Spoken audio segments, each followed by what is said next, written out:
Welcome to Crime Documentary, the channel where we uncover the darkest crimes and the chilling minds behind them. Today, we bring you the story of a man who became one of the most infamous serial killers in history. Ted Bundy was not the monster people expected him to be at first glance. He was charming, intelligent, and appeared like the boy next door. But behind that mask of normalcy was a manipulative predator who left a trail of terror across America. This is Ted Bundy, the murderer who fooled the world, a true crime documentary you'll never forget. It began in the early 1970s, a time when the cultural fabric of America was shifting rapidly, when young people were embracing freedom, independence, and exploration, often moving away from home to attend college or travel. On the surface, it was an era of opportunity, but hidden within it was a darkness that few could recognize until it was too late. Among the ordinary people walking the streets, going to universities, and living seemingly normal lives was a man who would become one of the most infamous names in criminal history. His name was Theodore Robert Bundy, but the world would come to know him simply as Ted Bundy. He did not look like a predator. In fact, everything about him was the opposite of what people imagined when they thought of a killer. He was young, clean-cut, well-spoken, and confident.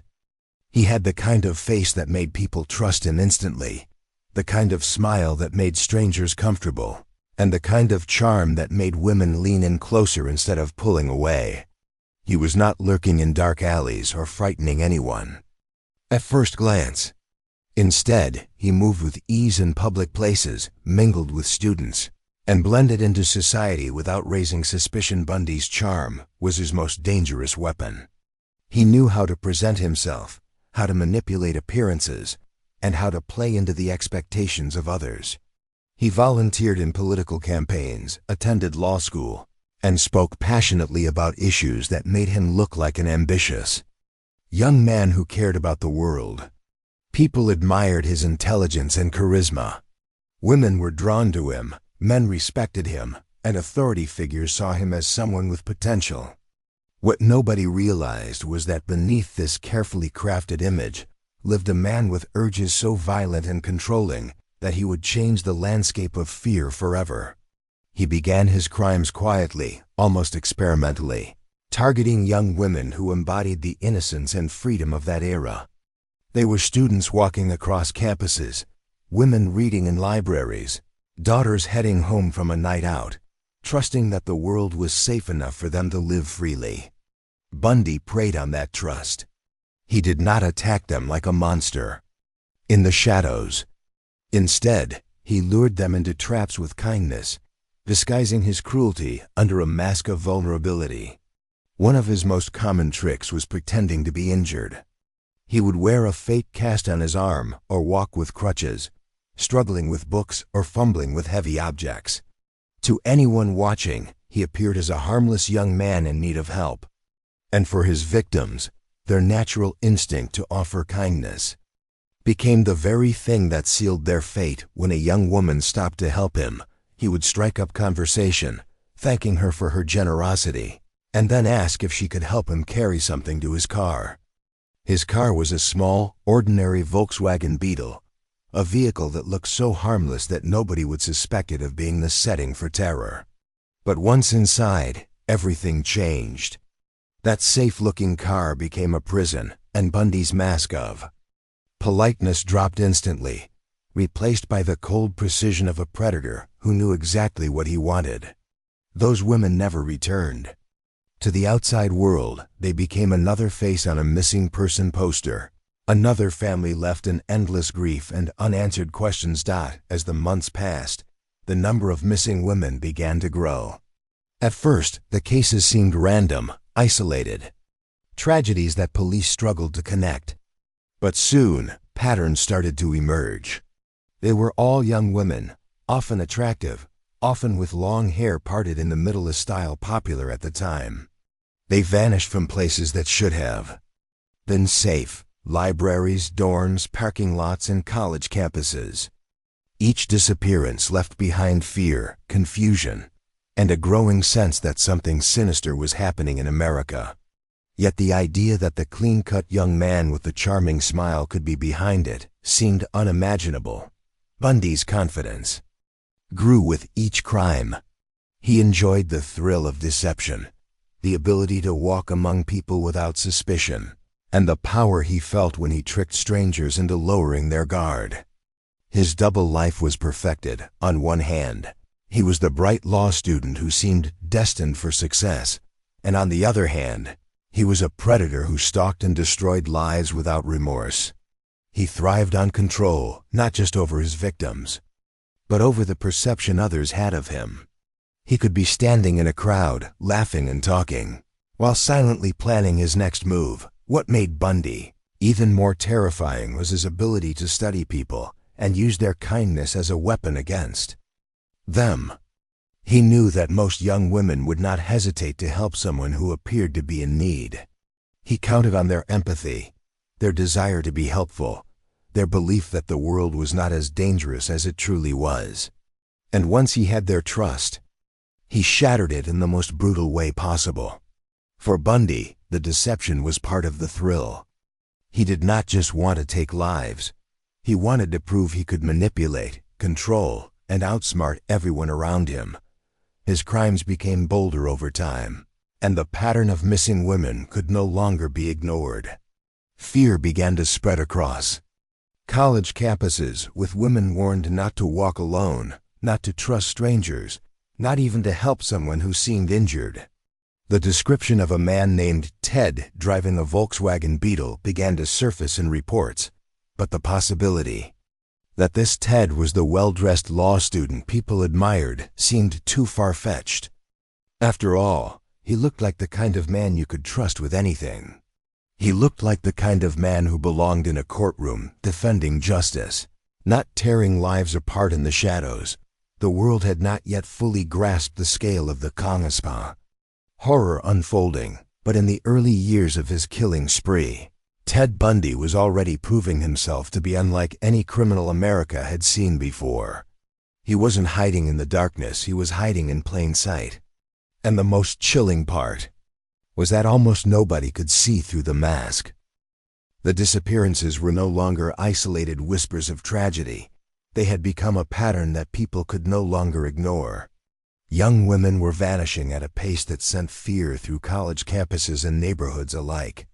Mothers begged their daughters to stay home, police worked tirelessly to search for clues, and communities that once felt safe began locking their doors earlier and warning their children not to trust anyone. But the frustration grew because no matter how many leads were chased, the killer seemed to be one step ahead. Ted Bundy's brilliance was in his ability to erase traces of himself from the scenes of his crimes. He studied people, studied their routines, and studied the very methods law enforcement used, which gave him the advantage of anticipating what investigators might look for.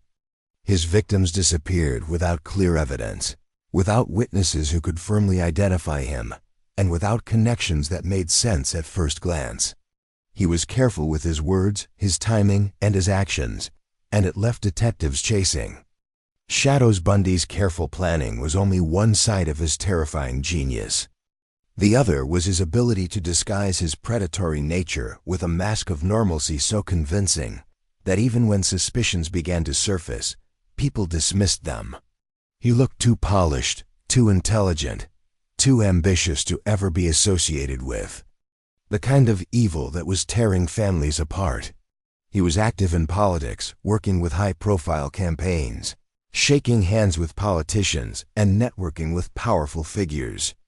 He was studying law, giving the impression of a young man with a bright future, someone who would stand on the side of justice.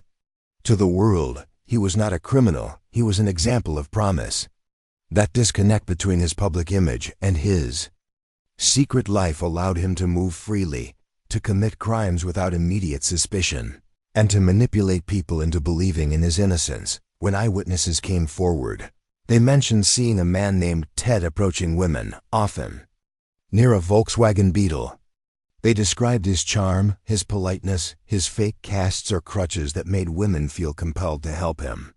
Some even remembered the exact way he smiled or the ease with which he carried conversations. But even then, the thought that Ted Bundy could be the same man responsible for the disappearances felt unreal. His friends defended him, his professors admired him, and women continued to be drawn to his charisma. Investigators heard his name, yet their minds wrestled with disbelief. They were searching for a monster, not a man who blended so effortlessly into the fabric of everyday life. As the list of missing women grew, Bundy grew bolder. He no longer limited himself to isolated attacks under cover of darkness. In one shocking incident, he brazenly approached women in broad daylight, in crowded public places, using his fake injury routine as if daring the world to catch him. It was this level of confidence that allowed him to continue for so long. He thrived on the way. Manipulation, on the fact that he could fool not just the women he targeted, but also the entire society that surrounded him. The thought that he could walk away from one crime scene and be seen hours later, laughing with friends or attending a political event, was a demonstration of the double life he mastered. He was both the predator and the performer, and the stage he performed on was everyday life. The women he targeted often fit a certain type, not just physically but in their personalities. They were kind, trusting, and often independent, young women who believed in the goodness of people. Bundy exploited their innocence and their empathy.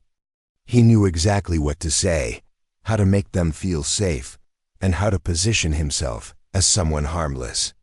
His genius was not only in planning the act, but in perfecting the mask he wore before the act. To the casual observer, he was the struggling law student who needed a hand. To his victims, he was someone who appeared trustworthy. And to himself, he was a man feeding a hunger that could never be satisfied.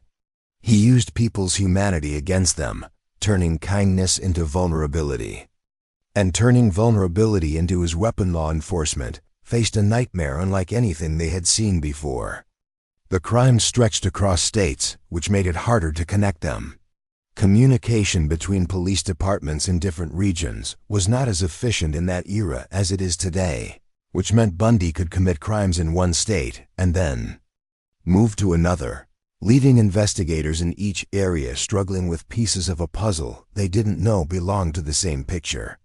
This mobility made him even more dangerous.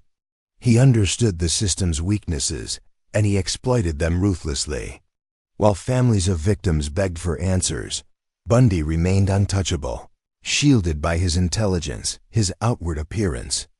And the fragmented system, meant to stop men like him, his friends and acquaintances never saw the monster beneath the mask. They saw a man who attended dinners, laughed at jokes, and spoke with confidence about his ambitions. Even when police began looking more closely at him, many people rushed to his defense. He was too normal, too likable, too intelligent to be capable of such cruelty, they said.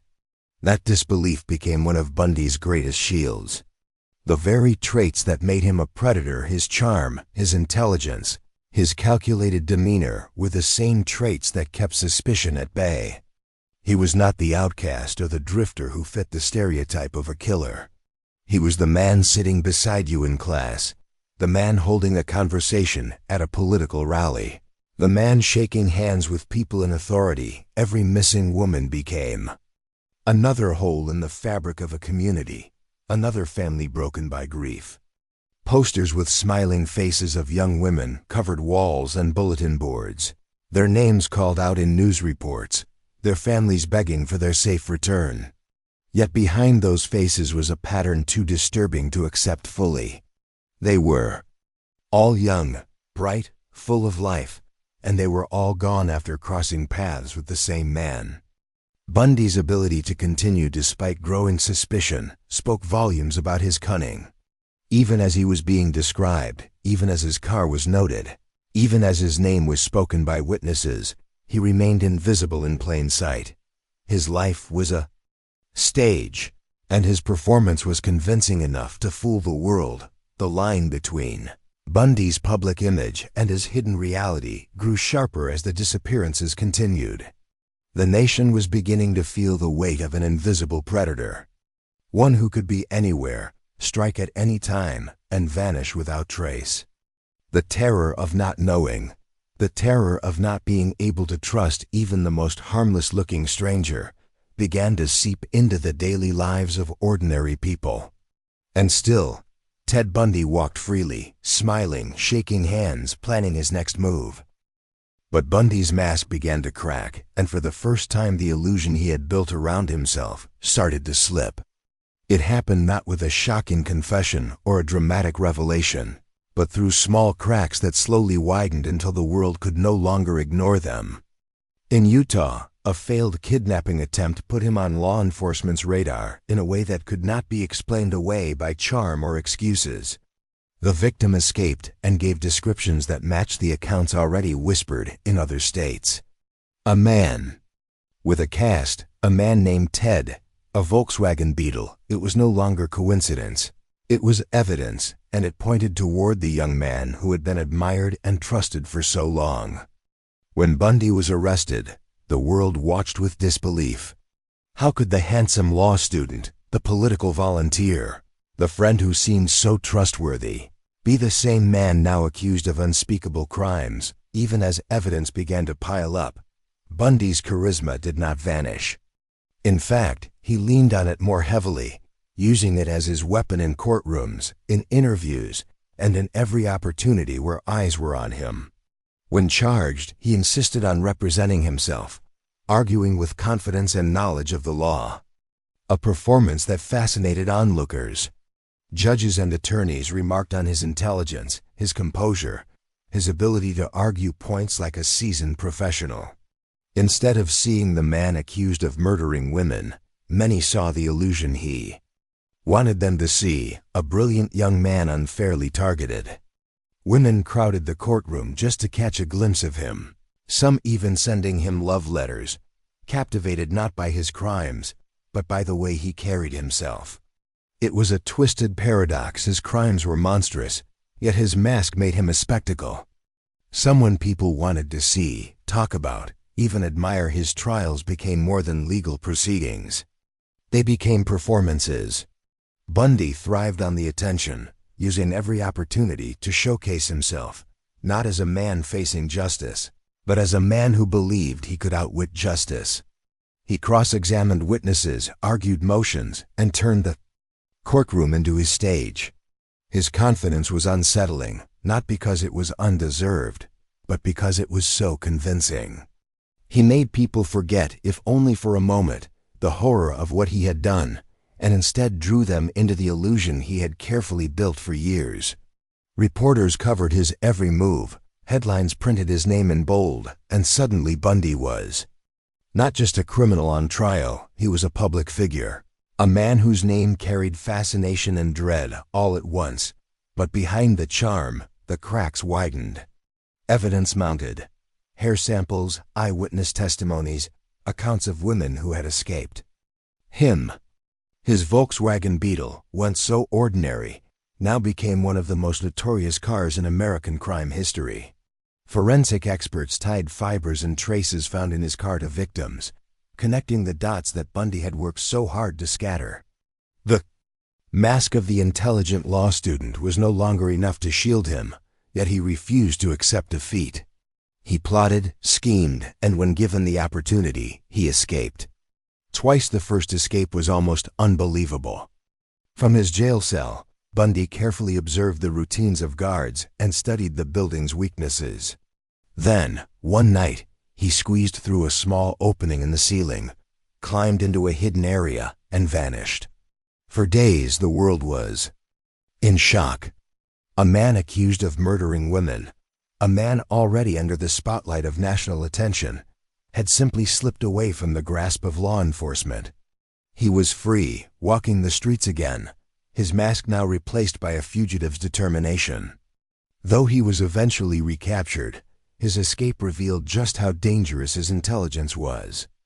Bundy was not just violent, he was cunning, and that combination made him nearly unstoppable. His second escape was even more daring. From a Colorado jail, he starved himself to fit through a hole he had sawed in the ceiling of his cell, climbing through the building's crawl space and out into freedom once again. This time, he disappeared for weeks. He traveled across states, blending into new places, taking on new disguises, proving once again that he could manipulate not just people, but entire systems meant to contain him. While free, his crimes did not stop. He attacked again, leaving behind more victims, more grief, more horror. The world was watching closely now, and the illusion of Bundy as the harmless, intelligent man was disintegrating. The mask that had fooled so many for so long was now falling away to reveal the predator beneath. Yet even as the truth grew undeniable, Bundy still fascinated the public. News outlets covered his escapes, his trials, his every move, turning him into a figure of macabre celebrity. People debated whether he was guilty, whether he was capable, whether someone who looked so ordinary could truly be a monster. That doubt was part of Bundy's design. He wanted the world to question itself, to question its instincts, to struggle with the idea that evil could wear the face of charm. Every time he smiled for the cameras, every time he spoke with confidence, he was feeding that illusion. Even as evidence screamed the truth, in the courtroom, Bundy's self-representation became both his weapon and his downfall. While he impressed some with his intelligence, others saw through the performance. Judges grew frustrated with his arrogance. Prosecutors pressed harder with undeniable evidence, and survivors of his attacks testified with courage that pierced through his charm. Slowly, the cracks in his mask widened until the image he had crafted could no longer hold. The women who once filled the courtroom to see him began to see the darkness behind his smile. The public, once divided, began to understand that Bundy was not a misunderstood genius or a wrongly accused man. He was what the evidence showed him to be, a predator who used deception as skillfully as others used weapons. Still, even in the face of mounting proof, Bundy never admitted defeat. He played games with the legal system, dragging out his trials, using every tactic to delay the inevitable. He thrived on the spotlight, knowing that every headline, every photograph, every whisper about his name gave him power. For Bundy, the courtroom was not just a place of justice. It was another stage where he could perform, manipulate, and remain at the center of attention. The world watched in horror and fascination, torn between disgust at his crimes and awe at his audacity. Bundy had succeeded in doing something no other criminal had done at that time. He made people look, not away from his evil, but directly at it, unable to turn their eyes elsewhere. The truth eventually came crashing down in a way that Bundy could no longer escape. After years of denial, manipulation, and the constant performance of innocence, the evidence against him became overwhelming. Forensic science, which was still developing at the time, tied him to murders that stretched across multiple states. Witnesses came forward with chilling accounts of encounters with him, describing the fake injuries, the Volkswagen Beetle, and the disarming charm that had lured them into danger. Survivors stood in court and pointed to him as the man who had attacked them. The walls of deception he had built so carefully over the years were collapsing piece by piece, until all that remained was the undeniable reality that Theodore Robert Bundy was one of the most prolific serial killers America had ever seen. His trials, which had already captured worldwide attention, now became the theater where the world watched his downfall. Cameras flashed, reporters filled the courtroom, and every word was recorded. Bundy, who had once thrived on the attention, still attempted to use the spotlight as his shield. He spoke with arrogance, cross-examined witnesses, and tried to argue his way out of the truth. But the mask that had once fooled friends, politicians, and strangers could no longer hide the monster beneath. The evidence told the story that Bundy could no longer control eventually. Bundy began to admit what he had done, but even his confessions were manipulative. He revealed pieces of the truth in exchange for more time before his execution, dangling the possibility of closure before families who had lost their daughters. He confessed to over 30 murders, but experts believe the true number of his victims was much higher. Each confession was chilling, not only for the brutality of the crimes but for the calm, detached way he described them.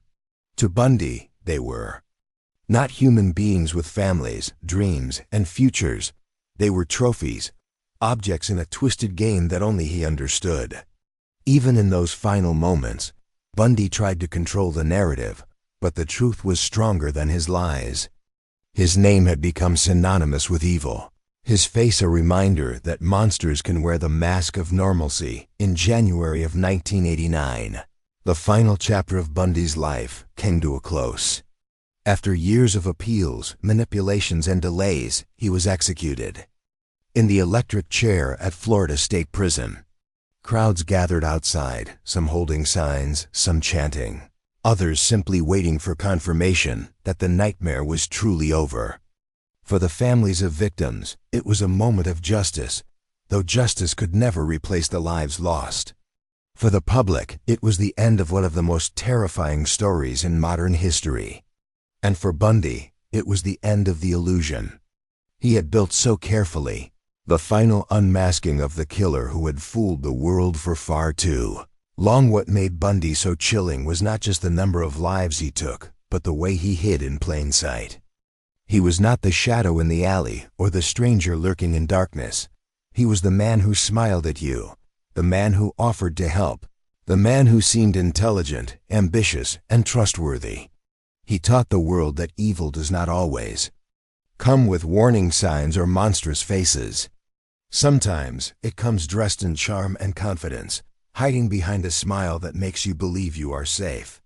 Bundy's story is not only about the horror of his crimes, but also about the danger of underestimating how far deception can go.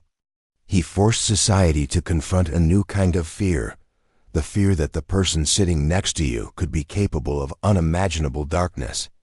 The legacy of Bundy's crimes lives on, not because people admire him, but because people cannot forget him.